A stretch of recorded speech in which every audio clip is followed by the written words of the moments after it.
हर साल अरबों रुपए देश से गायब हो जाते हैं बिना कोई आवाज किए।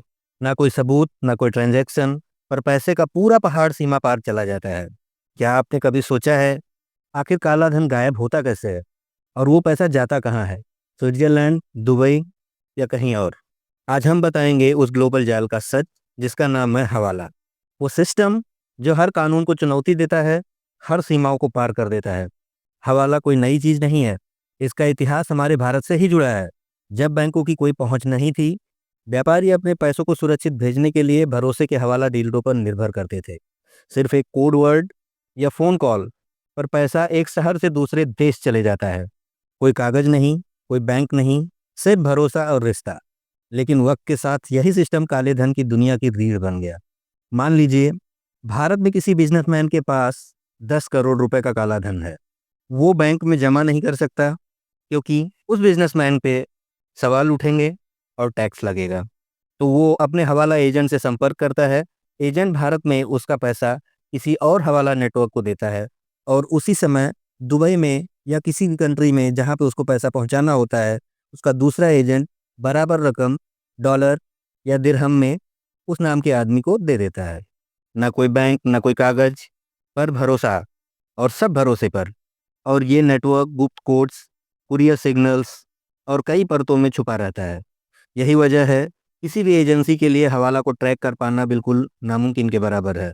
हर डील के साथ एक कमीशन करता है, और काले धन की ये रफ्तार बैंकिंग सिस्टम से भी तेज चलती रहती है।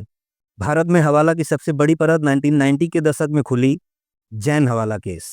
इसमें सीबीआई ने पाया था कि दिल्ली के एक कारोबारी के जरिए अरबों रुपए नेताओं और अफसरों तक पहुंच रहे थे।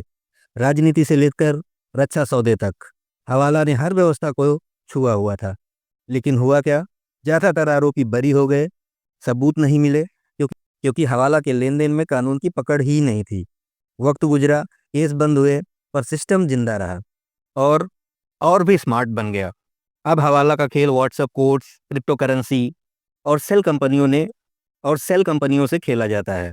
काले धन का ये ग्लोबल नेटवर्क अब केवल भारत की समस्या नहीं, ये एक वर्ल्ड वाइड शैडो इकोनॉमी है, जहां टैक्स चुराने वाले और भ्रष्ट नेता एक ही प्लेटफॉर्म पर हैं। जब काला धन देश के बाहर जाता है, सरकार को टैक्स कम मिलता है और महंगाई बढ़ती है। होता क्या है, आम आदमी के जेब में कम पैसा बचता है। हर भ्रष्ट ट्रांजैक्शन, हर फर्जी कंपनी सीधा हमारे भविष्य को कमजोर करती है। हवाला सिर्फ एक सिस्टम नहीं है, ये एक सोच है कि कानून को तोड़कर सब कुछ हासिल किया जा सकता है। लेकिन असली नुकसान उस देश का होता है जो अपने ही पैसों से गरीब बनता जा रहा है। डिजिटल इंडिया का सपना तभी पूरा होगा जब हर रुपया ट्रैक पर होगा। मतलब जब तक हर एक रुपए को गवर्नमेंट ट्रैक कर पाएगी, और भरोसा फिर से सिस्टम पर लौटेगा, ना कि हवाला एजेंट पर। अब सवाल है आपसे, क्या काला धन और हवाला का ये खेल कभी खत्म हो सकता है, या ये सिस्टम सिस्टम से भी ज़्यादा ताकतवर बन चुका है? कमेंट में बताइए, क्या आप मानते हैं कि पैसा सच में कभी सफ़ेद हो सकता है? और ऐसी ही जानकारी के लिए हमारे फिन आदित्य चैनल को सब्सक्राइब जरूर करें।